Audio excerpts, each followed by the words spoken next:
Hello everyone, I hope you are doing well.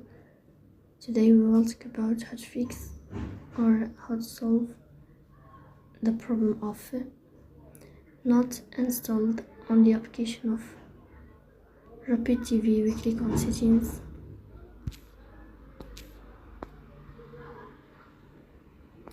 Here we go to apps, default apps, app settings. In this page we click on apps, default app. Here we'll find apps. We click on Rapid TV. Then we click on first stop and we click OK. Then we click on storage.